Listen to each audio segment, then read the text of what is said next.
തൃശൂരിലെ തെരഞ്ഞെടുപ്പ് വോട്ട് ക്രമക്കേട് ആരോപണത്തിൽ LDF സ്ഥാനാർത്ഥി VS സുനിൽകുമാറിനെ പിന്തുണച്ച് Thrissur DCC president Joseph ടാജറ്റ്. Collector മുതൽ BLO വരെയുള്ളവരുടെ പ്രവർത്തനത്തെക്കുറിച്ച് അന്വേഷണം വേണം. ആലത്തൂർ മണ്ഡലത്തിലുള്ള വോട്ടർമാരെ BJP തൃശൂരിൽ ചേർത്തെന്നും ജോസഫ് ടാജറ്റ് പറഞ്ഞു. VS സുനിൽകുമാറിനും UDFനും മാനസിക രോഗമാണെന്ന് BJP തൃശൂർ സിറ്റി ജില്ലാ പ്രസിഡന്റ് ആരോപിച്ചു. പരാജയത്തെ പരാജയമായി കാണുവാൻ സാധിക്കാത്തത് രോഗമാണ്. സുനിൽകുമാറിനെയും UDFിനെയും ബാധിച്ചിരിക്കുന്ന രോഗം അതാണ്. നട്ടെല്ലുണ്ടെങ്കിൽ, ധൈര്യമുണ്ടെങ്കിൽ സുനിൽകുമാറും UDFും ഹൈക്കോടതിയെ സമീപിക്കുവാൻ തയ്യാറാവണം. അല്ലാതെ ജനങ്ങളെ പറ്റിക്കുവാൻ വേണ്ടി, നരേറ്റീവ് സൃഷ്ടിക്കാൻ വേണ്ടി തൃശ്ശൂർ ലോക്സഭാ തെരഞ്ഞെടുപ്പിൽ ഭാരതീയ ജനതാ പാർട്ടിയും ദേശീയ ജനാധിപത്യ സഖ്യവും ഒത്തൊരുമിച്ച് കഷ്ടപ്പെട്ട് നേടിയ വിജയത്തെ ഇല്ലാതാക്കുവാൻ വേണ്ടിയിട്ടുള്ള ആരോപണങ്ങൾ ഉന്നയിക്കുകയല്ല ഇടതുപക്ഷവും വലതുപക്ഷവും ചെയ്യേണ്ടത്. ഈ കാര്യത്തെക്കുറിച്ച് അന്ന് തെരഞ്ഞെടുപ്പ് നടക്കുന്നതിന് തൊട്ട് മുമ്പ് വോട്ടർ പട്ടിക പരിശോധിച്ച് ഞങ്ങൾ ഡീറ്റെയിൽഡ് ആയിട്ടുള്ള പരാതി ഞങ്ങൾ കളക്ടർക്ക് കൊടുത്തതാണ്. വോട്ടർ പട്ടികയിൽ ക്രമക്കേട് നടന്നിരിക്കുന്നു. കോലഴി പഞ്ചായത്ത് എന്ന് പറയുന്നത് ആലത്തൂർ കോൺസ്റ്റിറ്റ്യുവൻസിയുടെ ഭാഗമാണ്. അവിടെ നിന്നൊക്കെ കണ്ടമാനം ആൾക്കാരെ ചേർത്തിയിരിക്കുകയാണ്. നിയോജക മണ്ഡലത്തിന് പുറത്ത് നിന്നുള്ള ആൾക്കാരെ ഇവിടെ ഒഴിഞ്ഞ ഫ്ലാറ്റുകളിൽ കയറ്റിയിരിക്കുന്നു. അതിനുള്ള വ്യക്തമായ തെളിവുകൾ അടക്കമാണ് ഞങ്ങൾ പരാതി കൊടുത്തത്. പക്ഷെ അന്ന് ബഹുമാനപ്പെട്ട ജില്ലാ കളക്ടർ എടുത്തൊരു നിലപാട് അത് നമുക്ക് വലിയ ദോഷകരമായി ഭവിച്ചു.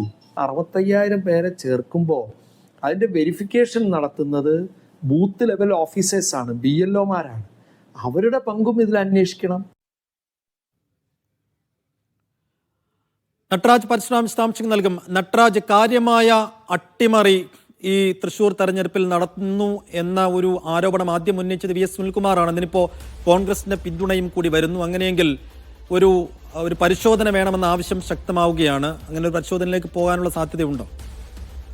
സൈഫുദ്ദീൻ, വോട്ടർ പട്ടിക വിവാദം കത്തിപ്പറന്നതോടെ തൃശ്ശൂരിലെ BJPയുടെ വിജയം വിജയത്തെക്കുറിച്ചുള്ള ആരോപണ പ്രത്യാപനങ്ങൾ ശക്തമാവുകയാണ്.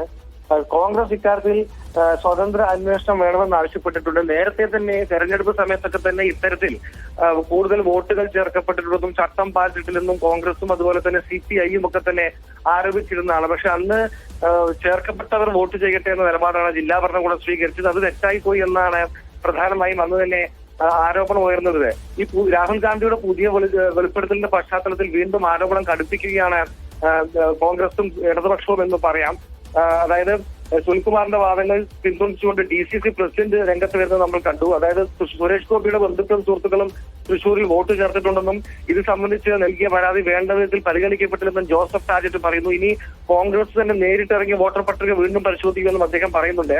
ഇക്കാര്യത്തിൽ തെരഞ്ഞെടുപ്പ് കമ്മീഷൻ വ്യക്തത വരുത്തണമെന്ന് CPM ആവശ്യപ്പെട്ടിട്ടുണ്ട്. മന്ത്രി P രാജീവ് അത്തരത്തിലൊരു പ്രതികരണമാണ് നടത്തിയത്. എല്ലാ പാർട്ടികളും വോട്ടർ പട്ടികയിലെ ക്രമക്കേട് ചൂണ്ടിക്കാണിച്ചാണ് അദ്ദേഹവും പറയുന്നത്. പക്ഷേ ഇതൊക്കെ തന്നെ BJPയുടെ നേതൃത്വം തള്ളുകയാണ്. സുനിൽകുമാറിന്റെ മാനസിക രോഗമാണെന്നും പരാജയത്തെ പരാജയമായി കാണാൻ അദ്ദേഹത്തിന് കഴിയുന്നില്ലെന്നും സുരേഷ് ഗോപിയുടെ വിജയത്തെ അംഗീകരിക്കാൻ സുനിൽകുമാറിനും UDFിനും കഴിയുന്നില്ലെന്നും BJPയുടെ ജില്ലാ പ്രസിഡന്റ് ജസ്റ്റിൻ ജേക്കബും പറയുന്നു. എന്തായാലും ആരോപണ പ്രത്യാരോപണങ്ങൾ ശക്തമാവുകയാണ്. ഇത് സംബന്ധിച്ച് പുനഃ പരിശോധനയിലേക്ക് ഔദ്യോഗികമായി തെരഞ്ഞെടുപ്പ് കമ്മീഷന് കടക്കാൻ പരിമിതി ഉണ്ടെങ്കിലും അതിനുള്ള ആവശ്യം ശക്തമാവുകയാണ്. വിശേഷിച്ച് തദ്ദേശ തെരഞ്ഞെടുപ്പുമായി ബന്ധപ്പെട്ട് വോട്ടർ പട്ടികയിൽ പേര് ചേർക്കുന്നതുമായി ബന്ധപ്പെട്ട ക്രമീകരണം നടക്കുന്ന പശ്ചാത്തലത്തിൽ ലോക്സഭാ തെരഞ്ഞെടുപ്പ് സമയത്ത് തന്നെ ഇത്തരത്തിൽ അട്ടിമറി നടന്നിരുന്നു എന്ന ആരോപണം ശക്തമാവുമ്പോൾ പല കോണുകളിൽ നിന്നും ഇക്കാര്യത്തിൽ ഇടപെടൽ ഉണ്ടാകേണ്ടി വരും.